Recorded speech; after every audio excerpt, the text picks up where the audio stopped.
ओम परमात्मने नमः। पहले यजन पूजन और भोजन के द्वारा जो श्रद्धा बताई, उससे शास्त्र विधि का अज्ञता पूर्वक त्याग करने वालों की स्वाभाविक निष्ठा रुचि की तो पहचान हो जाती है। पर जो मनुष्य व्यापार, खेती आदि जीविका के कार्य करते हैं अथवा शास्त्र विहित यज्ञ आदि शुभ कर्म करते हैं, उनकी स्वाभाविक रुचि की पहचान कैसे हो, यह बताने के लिए यज्ञ, तप और दान के तीन तीन भेदों का प्रकरण आरंभ करते हैं। तो अफला कांक्षिंग भ्रीर्ज्ञो विधि दृष्टो य इज्जते षष्टव्य मेवेति मनः समाधाय च सात्विक है। अर्थात यष्टव्य मेवेति, जब मनुष्य शरीर मिल गया और अपना कर्तव्य करने का अधिकार भी प्राप्त हो गया, तो अपने वर्णाश्रम में शास्त्र की आज्ञा के अनुसार यज्ञ करना मात्र मेरा कर्तव्य है। एवं इति, ये दो अव्यय लगाने का तात्पर्य है कि इसके सिवाय दूसरा कोई भाव न रखे। अर्थात इस यज्ञ से लोक में और परलोक में मेरे को क्या मिलेगा, इससे मेरे को क्या लाभ होगा, ऐसा भाव भी न रहे, केवल कर्तव्य मात्र रहे। तो जब उससे कुछ मिलने की आशा ही नहीं रखनी है, तो फिर फल इच्छा का त्याग करके यज्ञ करने की जरूरत ही क्या है। इसके उत्तर में भगवान कहते हैं कि मन समाधाय, अर्थात यज्ञ करना हमारा कर्तव्य है, ऐसे मन को समाधान करके यज्ञ करना चाहिए। अफलाकांक्षिभेः, मनुष्य फल की इच्छा रखने वाला न हो, अर्थात लोक परलोक में मेरे को इस यज्ञ का अमुक फल मिले, ऐसा भाव रखने वाला न हो। तो यज्ञो विदृष्टो या इज्जते, शास्त्रों में विधि के विषय में ऐसी आज्ञा दी गई है कि उसके अनुसार ही यज्ञ किया जाए। इस प्रकार से जो यज्ञ किया जाता है ये सात्विक होता है, सह सात्विक है। सात्विकता का तात्पर्य, सात्विकता का क्या तात्पर्य होता है, अब इस पर थोड़ा विचार करें। यष्टव्ययम, यज्ञ कर्मणा मात्र कर्तव्य है, ऐसा जब उद्देश्य रहता है तब उस यज्ञ के साथ अपना संबंध नहीं जुड़ता। परंतु जब कर्ता में वर्तमान में मान, आदर, सत्कार आदि मिले, मरने के बाद स्वर्ग आदि लोक मिलें तथा आगे के जन्म में धनादि पदार्थ मिलें, इस प्रकार की इच्छाएं होंगी, तब इसका उस यज्ञ के साथ संबंध जुड़ जाएगा। तात्पर्य है कि फल की इच्छा रखने से ही यज्ञ के साथ संबंध जुड़ता है, केवल कर्तव्य मात्र का पालन करने से उससे संबंध नहीं जुड़ता। प्रत्युत उससे संबंध विच्छेद हो जाता है और स्वार्थ अभिमान न रहने से कर्ता की अहंता शुद्ध हो जाती है। तो इसमें एक बात, मार्मिक बात यह है कि कुछ भी कर्म करने में कर्ता का कर्म के साथ संबंध रहता है।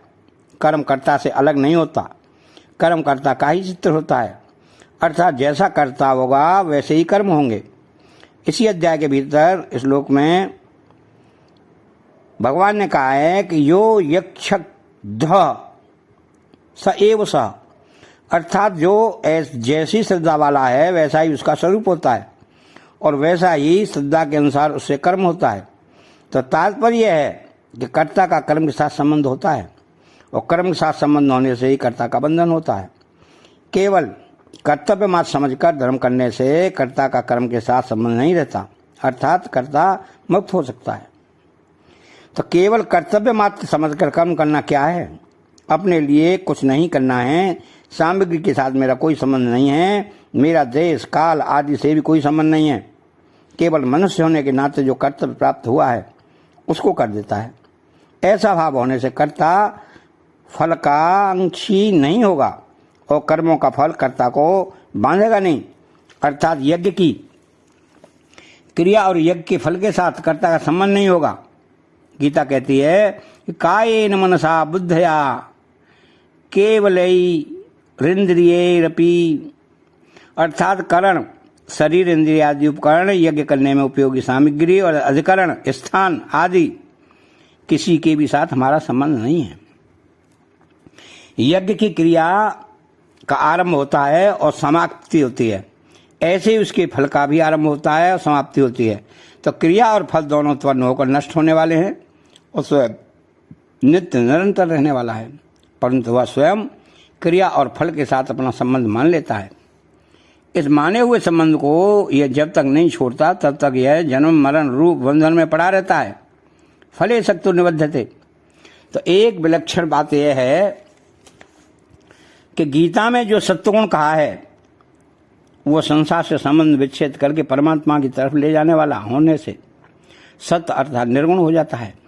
दैवी संपत्ति में भी जितने गुण हैं वे सब सात्विक ही हैं, परंतु दैवी संपत्ति वाला भी तभी परमात्मा को प्राप्त होगा जब वह सत्वगुण से ऊंचा उठ जाएगा, अर्थात जब गुणों के संग से सर्वदा रहित हो जाएगा। तो अभिसंधाय तो फलम दंभार्थमपि चैव यत् इज्जते भरतश्रेष्ठ तम यज्ञम विद्धि राजसम। अर्थात अभिसंधाय तो फलम, फल अर्थात इष्ट की प्राप्ति और अनिष्ट की निवृत्ति की कामना रखकर जो यज्ञ किया जाता है वो राजस हो जाता है।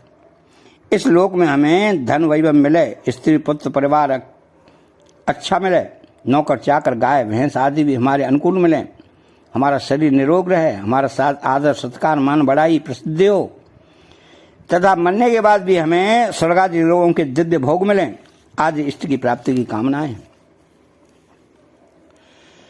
तो हमारे वैरी नष्ट हो जाएं, संसार में हमारा अपमान बेइज्जती तिरस्कार आदि कभी न हो, हमारे प्रतिकूल परिस्थिति कभी आई ही नहीं आदि अनिष्ट की निवृत्ति की कामनाएं हैं।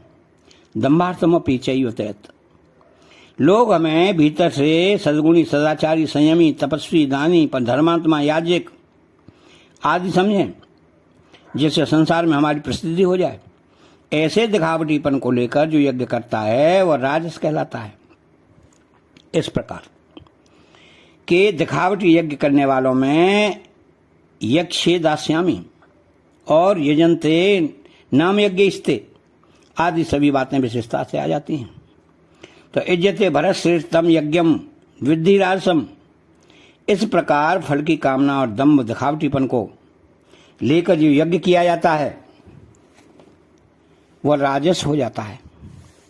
तो जो यज्ञ कामना पूर्ति के लिए किया जाता है उसमें शास्त्र विधि की मुख्यता रहती है, कारण कि यज्ञ की विधि और क्रिया में यदि किसी प्रकार की कमी रहेगी तो उससे प्राप्त होने वाले फल में भी कमी आ जाएगी।